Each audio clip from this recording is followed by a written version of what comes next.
ഡിൻഷി. ഞാനിതേ ഇവിടെ കുറച്ച് ബ്രെഡ് എടുത്ത് വെച്ചിട്ടുണ്ട്. അതുപോലെ തന്നെ ഒരു അവക്കാഡോ,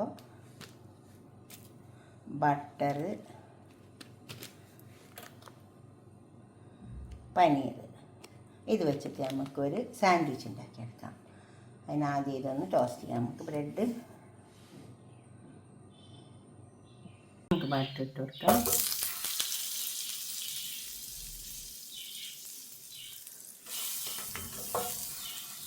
ബ്രെഡ് വെച്ചേക്കാം.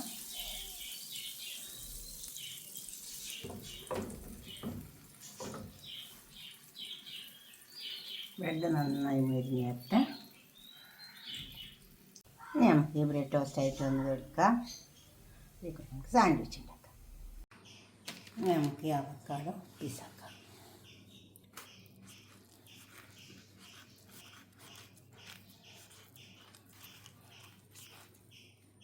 അവക്കാഡോ കിട്ടി ഇങ്ങനെയൊക്കെ ചെയ്ത് നോക്കിയാൽ മതി. സീസൺ ആകുമ്പോഴേ നമുക്ക് കിട്ടുള്ളൂ. സീസൺ ഇല്ലാത്തപ്പോൾ കിട്ടില്ല.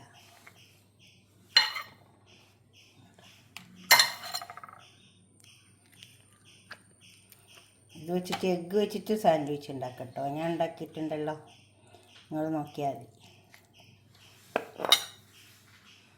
നമുക്കിതൊന്ന് ഉടച്ചെടുക്കാം.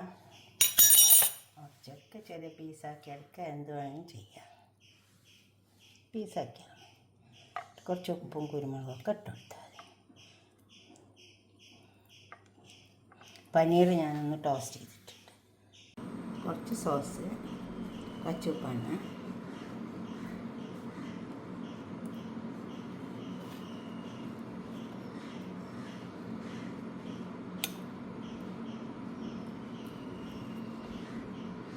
നിർബന്ധമൊന്നുമില്ല, വേണമെങ്കിൽ വെച്ചാൽ മതി. കുട്ടികൾക്കൊക്കെ കൊടുക്കുമ്പോൾ അവർക്കൊക്കെ ഇഷ്ടമാവും. ഇത്രയാണ്.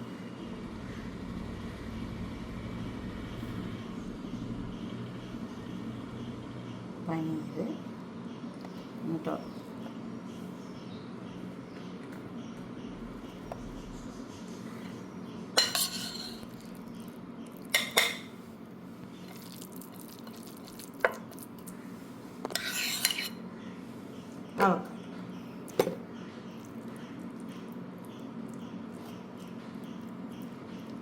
ഇത് നല്ലോണം വെച്ചു. ഇത് നല്ല ടേസ്റ്റ് ഉണ്ടാവും, നല്ല ഹെൽത്തിയാണ്. ആ സോസ് വേണമെങ്കിൽ ഒഴിവാക്കാം. പിന്നെ കുട്ടികൾക്ക് സാൻഡ്വിച്ച് കൊടുക്കുമ്പോൾ അതിൽ സോസ് എന്തായാലും വേണ്ടി വരും.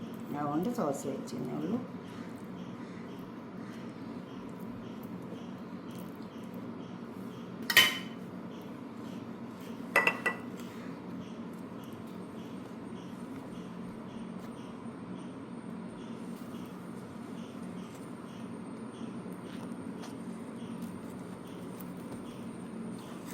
സാൻഡ്വിച്ച് ഉണ്ടാക്കി വയ്ക്കട്ടെ.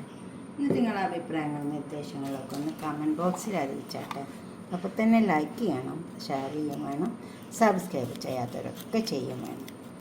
ഇങ്ങനെ സാൻഡ്വിച്ച് ഉണ്ടാക്കിയാൽ നല്ല ടേസ്റ്റ് ഉണ്ടാവും കേട്ടോ. ഇന്നിപ്പോൾ വേണമെങ്കിൽ ഈ അരികൊക്കെ വേണമെങ്കിൽ കളയട്ടോ, ഞാൻ കളഞ്ഞിട്ടില്ല. വേണമെങ്കിൽ കളഞ്ഞാൽ മതി.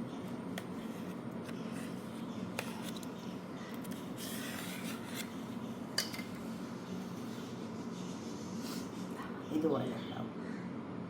ഇതുപോലെ ഉണ്ടാക്കി വയ്ക്കുക. എന്നിട്ട് നിങ്ങളുടെ അഭിപ്രായം നിർദ്ദേശമൊക്കെ ഒന്ന് കമൻറ്റ് ബോക്സിൽ അറിയിച്ചാട്ടെ. ലൈക്ക് ചെയ്യണം, ഷെയർ ചെയ്യണം, സബ്സ്ക്രൈബ് ചെയ്യാത്തവരൊക്കെ ചെയ്യും വേണം.